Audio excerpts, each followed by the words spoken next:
Okay, thank you, Gertz. He's part of the fish team as well as a number of other people.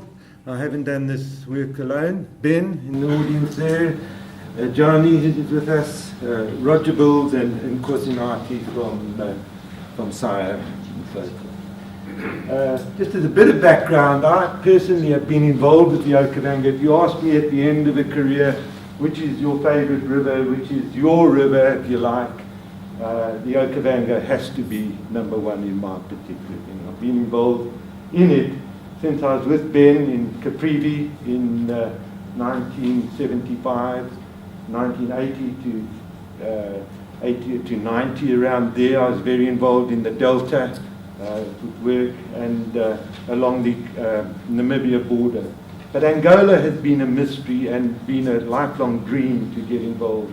And when Steve asked me to get involved in this, it was a no-brainer to really, even in spite of the geriatric nature of the individual. So it's really a pleasure to be able to talk to you about the Okavango with a bit of knowledge coming from Angola as well. Okay. So just a little bit of background on the Okavango project fish side of things. We did that fantastic transect right from source to sink. This is a totally unique insight into the zonation from the fish perspective. I don't think there's been a similar exercise study on any major river system in the world ever of that nature. In a single moment, from source to sink, collecting fishes as you go along.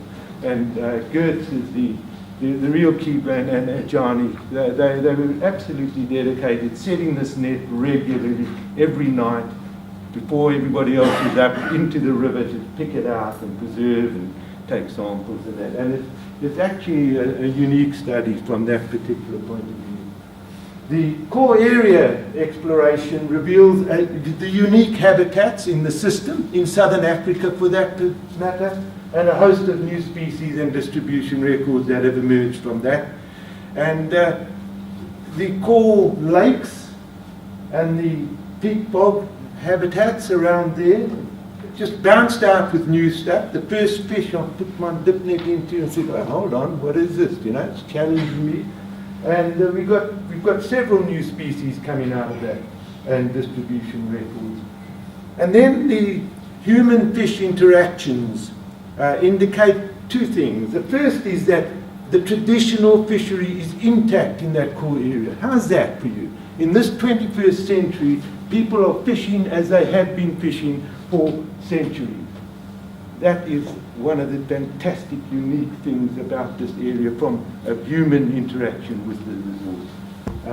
It's just mind-blowing, actually, when you think about it. But, and here's the big but, of course, is that has been eroded and been damaged by the introduction of new gear, gill nets in particular, the ready availability of gill net, and overfishing downstream from where people can get these particular goods. So there's that sort of as a background. Here is a few images of the novelties that bounced out. Some of them are paired species, paired in the sense that there are closely similar ones, and when we looked at these ones, they just said, hold on, they're different than that. Really nice. Some of them are mirrors, air-breathing catfishes, air-breathing labyrinthins, and the cichlids, which are vital in terms of the ecology. They grow generally large, they're predators, things like that. And again, some of the small mirrors. So we're working on this. The taxonomy, like you saw with the invertebrates, doesn't take place overnight. You need laboratory time. You need to look into detail. You need to collaborate and so forth. So whilst there's a huge pressure to push out that science, it just doesn't happen under those sort of circumstances. And when you're basically working alone in the systematic area, it even happens slower. So when we came to 2016, some really new areas away from the Okavango itself came into play, and out of that came some very interesting insights and that top specimen there, collected by Ben from the Lungubungwe is the only specimen and first specimen from the Zambezi system of a known species, I think. It's this one down here, Enteromius chiumbiensis, which gives it away. It's from a tributary on the other side in the Congo system. And unfortunately, they didn't pick it up in the field. I picked it up in the samples, and so we didn't get live colors and anything like that. But that's one of the things we need to go back. Is there a population? Is it healthy? Is it an indication of novelty towards that headwater zone? The other one is a species described from a single locale in the Zambian part of the Zambezi system. And here in it, one small tributary, or two small tributaries, in fact, we've got this dramatic, very beautiful little barb, and it came out of the blue, the last thing we expected. How did it get there? Bill's questions come to mind. It goes beyond the systematic. It goes to the relevance of the area in historical and biogeographical context and so forth. You've seen that image from Steve. You saw a little bit of the actual sequence that it was taken from. This was evidence of tigerfish in the Quanavale Lake by the divers. We didn't suspect it there. We realized that tigerfish came up to the waterfall in the Quito, and suddenly there we haven't got a specimen on hand, but we've got the video image. And so the exploration of the lakes there was dramatic. You saw the actual video showing these beautiful scenes. So we're getting, for the first time really, these waters lend themselves to observation of the animals in the environment. Too much of fishing, we are land vertebrates, is we collect them out and we don't have that very close association with the places where they live and how they behave, how they live and so forth. And coming out of these magnificent videos that you're seeing that will be screened by National Geographic and whatnot are these fantastic images of it. Going into the Okavango. The Okavango is a challenging system for us because we do know a little bit about it. It was, as you've seen from the botanical and even other exploration, the area where a lot of science had reached Angolan waters, at least, their river systems. And the Okavango starting up here in hard rock sediments rather than in the Kalahari sand, we realized was very different. And so it was very interesting to us to put that into the catchment context, of course. If you look at the river profiles, you see all sorts of things, quite clearly, that these sandy-based systems here have a much lower profile, much more gentle hydrological profile than does the Okavango. So you're already going to say, hold on, there are reasons for this, and you can start putting that ecological context on it. The other thing about this is the area where there are more people, where there are opportunities for hydropower, for impact, with big dams developing, and most important from the water tower perspective, the withdrawal of water that sustains the life of the delta and its and where then does the Quito and the Quanavale fit into this? So our land party on the Okavango, we just visited the top reaches. We picked on 5 locales. I say locales because there were different environments that we selected in there. We did about 22 sites. We picked out about 47 species, and we confirmed from that the distinctive nature of the upper Okavango reaches from there. There was also, well, let me just show you a few of the environments and the things. There's our collector in chief, Ben, up to where in the swamps, been filmed by National Geographic. That was one site we did on the Kutato.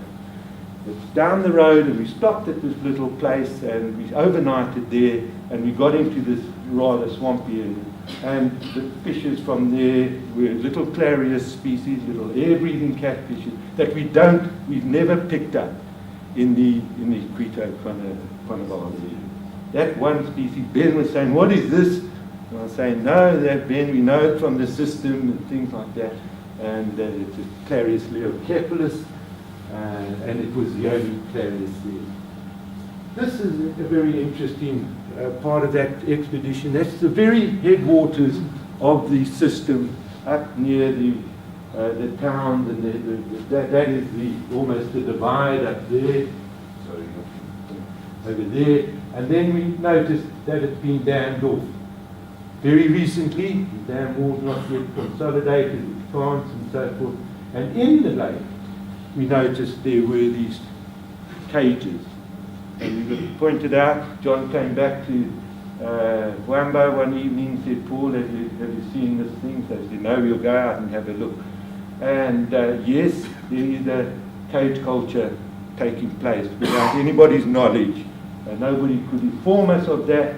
And when we visited there, yes, the introductions had already been made of a foreign species, the first alien fish species that we know being deliberately introduced into the Okavango system, and one with all sorts of red flags that we need to take into account of the impact likely to emerge from this of Nile tilapia in the system. The project itself needs to engage with this type of discussion because it's obviously where the science is coming from, where the knowledge base is coming from, where we can draw from our scientific knowledge resources in order to advise and provide some information for the nation, for Angola and so forth. And then very unusual habitats, much more rocky in nature, and then with plant life that we really have to resort to the botanical colleagues for some information. We just don't see these sort of environments, these sort of plant growths elsewhere in southern Africa. And obviously it's tropical and it's got something to do with things that we don't use. Oops. And then the last picture there is we use different methods there, electrofishing, because that's one of the most practical ways of collecting fish in rocky environments and so forth. So the water party, again, courtesy Gertz, and it was really nice, a small collection. It was a tough water party. This is a difficult river to do Makoro work in.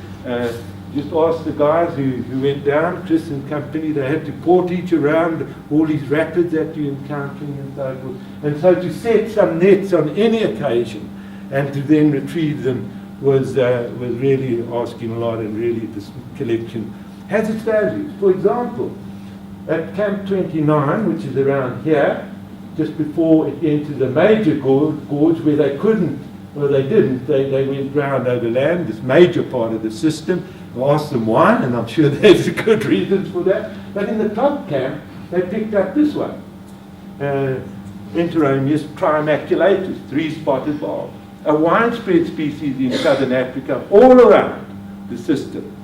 And at the bottom camp, down here, Camp 33, they picked up this one, Enteromius pucci, from characteristic of the Okavango. So, what's happening here? There's been systematic debate as to whether this is the one and the same species, and the conclusion is that we keep them separate for the time being. But it indicates to us that there's a big difference, that this fauna up here has some, at least genetical and other identities that we're not getting down here. And that, of course, has all sorts of implications from biogeography and things like that. So even those small collections add value to it. And then to come into that final thing, the sort of what's coming out of all this work that Bill spoke so clearly to, that we need as scientists. Is there insight coming from it? Is there a broader perspective emerging from our studies on collecting and here is a dynamic diagram that I've tried to put together in a nutshell of the sort of things that the Quito Quanaval and the Kalahari Sands is speaking to us as scientists of studying the fishes and so forth. And the first is that this is a very unique environment. There are unique elements there that you don't get down, even in the floodplain areas. You only get up there, it's seepage. Down there, it's pushing out the water. there's a very different fundamental from the dynamics of the water and the environment, from the fish perspective. Because seepage just lifts your water up, but down below there, you get in the breeding cycles and all sorts of things like that you've got to take into account. So the sands, the first insight is that we're dealing with a different, right at the source here, a different type of environmental issues from here. On the western drainages over here are rocky and steepy, and they have a different composition. And obviously, if we look at the derivation, this boundary, this watershed here, these species, like I showed you one or two little elements, there's a close linkage and connection between them. In fact, there was an image sent through all of us where there's a lake, not quite here, it's down here in the system, where this lake has outlets on both sides, one to the Kwanzaa, one to the thing. It's actually functioning as a dual system, a connecting system. We haven't been to that particular one, but everything that we speak of in the headwater areas is telling us about these connections. Particularly with the Congo and the Kwanzaa, we're getting it. Over on the rocky side here, we're getting species that beyond our core study area that is speaking to absolute, we can connect that system with this river and so forth. So the river drainage stories, of which Woody is so very good at, is really coming out alive with these connections. So in a nutshell, that is the fish story as we have it now. It's still ongoing. We're looking so much forward to looking at that Lunginga and the Zambezi and places like that. And we're far from finished the exploration. And the scientific integration of all of this is well underway. There is time from this chairman's point of view of a question or two if you've got any.